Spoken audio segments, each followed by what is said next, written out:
Good morning and welcome back to the Livingston Parish News Morning Show. My name is McHugh David, publisher and editor of the news. Appreciate you guys joining us this morning. If you're watching us live, we do appreciate that. If you are checking us out online, we do upload these shows to www.livingstonparishnews.com/podcast. They are free to check out there. I want to wish everybody who is a father or who has a father in their life, happy Father's Day. That was, of course, yesterday. Lovely morning today. We're going to get into it a little bit starting right now. So we're talking about rain. It is going to rain most of the day. We'll get into your direct forecast in just a second. It is affecting traffic a little bit. Everything still seems to be flowing, just a little slower. You're looking at delays on those on-ramps getting on the I-12. But as of right now, I-12 looking clear. Of course, that's relative. It's still flowing a little slow. 190 just about the same. You're looking at I guess you can call it sort of a short flow.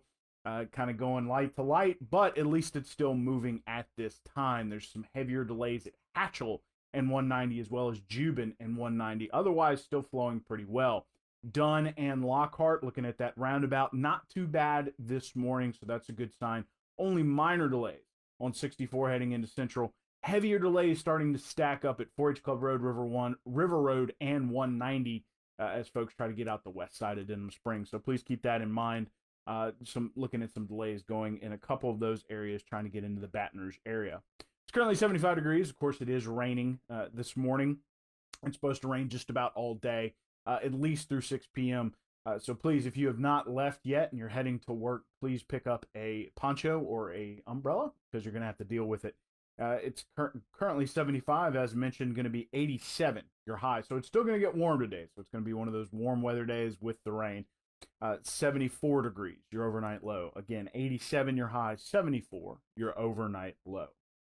Want to ask everybody to check out our podcast at www.livingstonparishnews.com/podcast. It is free. We did one with Restoration 1 on Friday. That would be Marissa and David Hofstetter. It was a fun one. We got to talk about some things that are a little gross, but these guys do remediation and restoration for mold damage, fire damage, water damage, and smoke damage. It's some of the things they specialize in.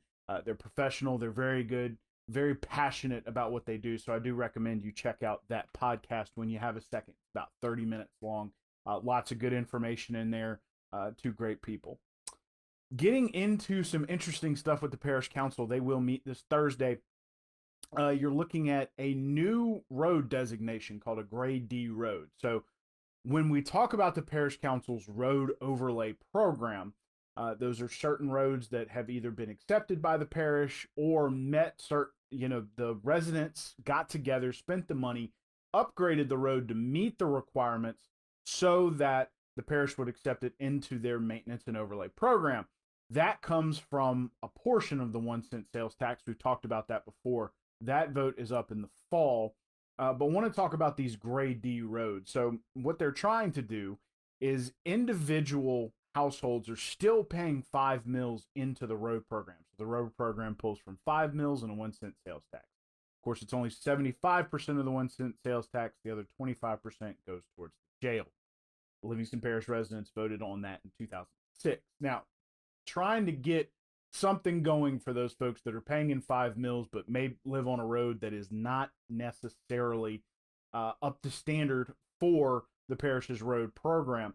So what they're going to offer is this determination of Grade D, which means for public safety, it needs to either be graded or given a courtesy grade or chopped up and replaced with gravel in the meantime.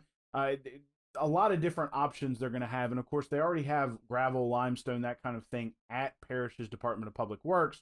And they're already doing courtesy grades. A lot of this is just for public safety. Maybe buses go down it, garbage trucks, postal workers. It might be an access for a boat launch. And as it turns out, this discussion was brought up by Mr. Randy DeLatt, Parish Councilman from District 8, which is the Springfield-Killian area, because there were several subdivisions in the area that had at one time been private, had gates and things like that, but have since removed the gates, become public.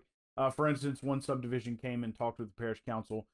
Not only do they have the postal service and garbage trucks coming through there, they have buses as well during school, but also the Louisiana Department of Wildlife and Fisheries uses their boat launch as their official boat launch onto the Tickfall and Blood River areas. So it's this has now become a public road, but it needs to be maintained. It's not a very good road. After that discussion came up, as it turns out, most of the parish councilmen had roads that met this kind of criteria in their districts. So they're trying to figure out a way to add that without pulling these roads, which are for the most part substandard, into the parish's road program, and trying to find a way where you could bridge that gap between living on a grade D road and living on a road that would be eligible for overlay by the parish. Of course, the parish only overlays certain roads that it can't afford. So again, we are going to have that vote in the fall on the parish's 1-cent sales tax for the road program. But that $5 million, the parish council is looking to try to give, I guess you can call it the fair share to those people who are paying those $5 million but get zero benefit from the parish's Department of Public Works and the road program. So trying to establish a new level there. We will have Mr. Gary Frog Talbert on a podcast this Wednesday. It'll probably come out that afternoon, so Wednesday afternoon.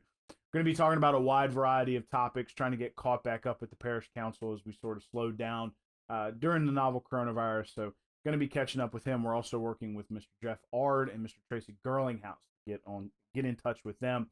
Talking to Mr. Girlinghouse about where the master plan is going now that things seem to be moving past COVID, and talking to Mr. Jeff Ard about the finance committee and what they're going to be doing. So stay tuned for those other two. But again, Councilman Gary Frog Talbert will be with us in the booth, or I guess in my office, so we can do social distancing Wednesday at 11. We'll release that Wednesday afternoon. Speaking of the Ards, on Friday, Sheriff Jason Ard was sworn in for his third term as Livingston Parish Sheriff.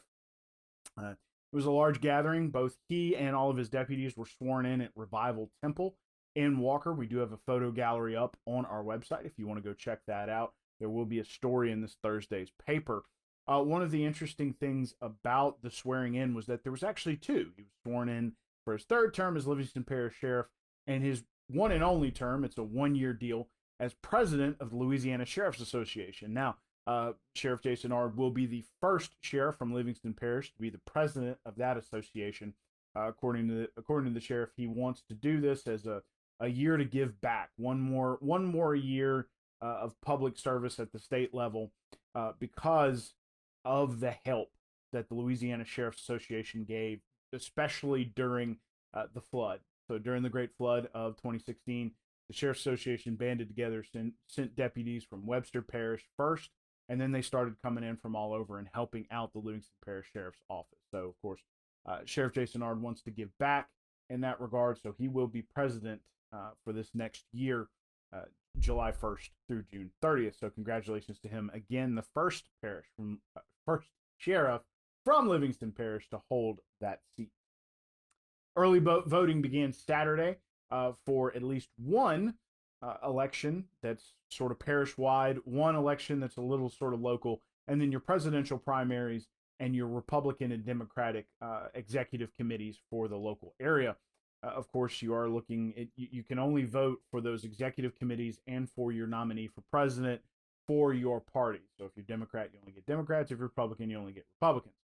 For those local elections, for the parish-wide, you are looking at a First Circuit Court of Appeal between Miss Beth Wolf or Judge Beth Wolf and Judge Rick Schwartz. Mr. Schwartz is from the North Shore. Miss Wolf is from here. So they are running for the First Circuit Court of Appeal, whose job it is to sort of oversee a lot of the verdicts that are given down by these local judges. And of course, if a local distinction or a local not distinction, but you know what I mean. if a local judge makes a judgment on a case, it can be reviewed by the appellate court, and if it is appealed, it is sent to the appellate court without question. So there's varying steps. A lot of people have asked about the I-12 barrier wall that was decided in the district court in Baton Rouge. That may be appealed, which would mean it would go to the appellate court. So they are there to make sure that I guess you can say the letter of the law has been followed. And of course, if you appeal a decision from the appellate court, it goes to the Supreme Court in New Orleans. So there's a lot of judicial steps involved in that. But that is a parish-wide election. Now, in Albany, you are looking at a competition between a Mr. Gregoire and a Mr. Boyd for police chief. So a couple of things to vote early on. Please remember, due to COVID-19, early voting has been extended to 2 weeks. So it began Saturday. It will run through the Saturday just before the election, which will be on the next Saturday, so there'll be a week break. They neither Sunday those sites will be open, but you can go to the you can go to the Denham Springs Walker Branch Library or to the Registrar of Voters office. Both sites are open 8:30 a.m. to 6 p.m. daily. Again, not Sunday. Burning Lotus Tattoo Parlor owner Corey Nichols is offering up an opportunity for individuals who have, I guess you can say, a hateful tattoo is the way he put it, or one in which they're just not real pleased about, that may represent something from their past. He's willing to cover those up. He's going to do it on a case-by-case basis. Recommend you Google Burning Lotus Tattoo Parlor. Give him a call. Give him an idea of what you got going on and see if he cannot help you. Father's Day was yesterday, and I need to pull up a little statistic here because it's part of the story. According to Wallet Hub, which has kind of become a sort of national researcher of sorts, described Louisiana as the third worst for working dads. So the study used a variety of metrics, which we'll talk about in just a second, and came up with Louisiana as the third worst. The number one state was Massachusetts, in case you were interested. Now, those statistics were 48th in male life expectancy, 37th in percent of kids younger than 18 with a dad present who is living in poverty, 39th in the male uninsured rate, 46th in the average length of the workday in hours for males, 48th in percent of physically active men, 19th in childcare costs, so that's a good one. That was actually positive for Louisiana, adjusted for median family income, and then 48th for daycare quality. So that was a Wallet Hub study. Of course, that's a lot of times you have to couch this against the fact that that is a national research firm. They can gather a lot of data from other places, but that doesn't necessarily mean it's a complete reflection of what's going on the ground. But again, according to that Wallet Hub study, Louisiana third worst for working dads here in 2020, I guess you can say. Good morning, Mr. Jonathan. How are you today? Thanks for joining us. Getting into your coronavirus statistics, 49,778 cases, 2,993 deaths, 37,017 have recovered, 610,000 tests. So we are rolling with that testing here in Louisiana. Continue to up that number, which of course is represented in those increasing cases. 589 are hospitalized on 69 ventilators. In Livingston Parish, you're looking at 683 cases, 35 deaths on 9,800 tests. So lots of testing going on in Livingston Parish. Want to remind folks there is a mobile testing site currently at the Livingston Parish Fairgrounds.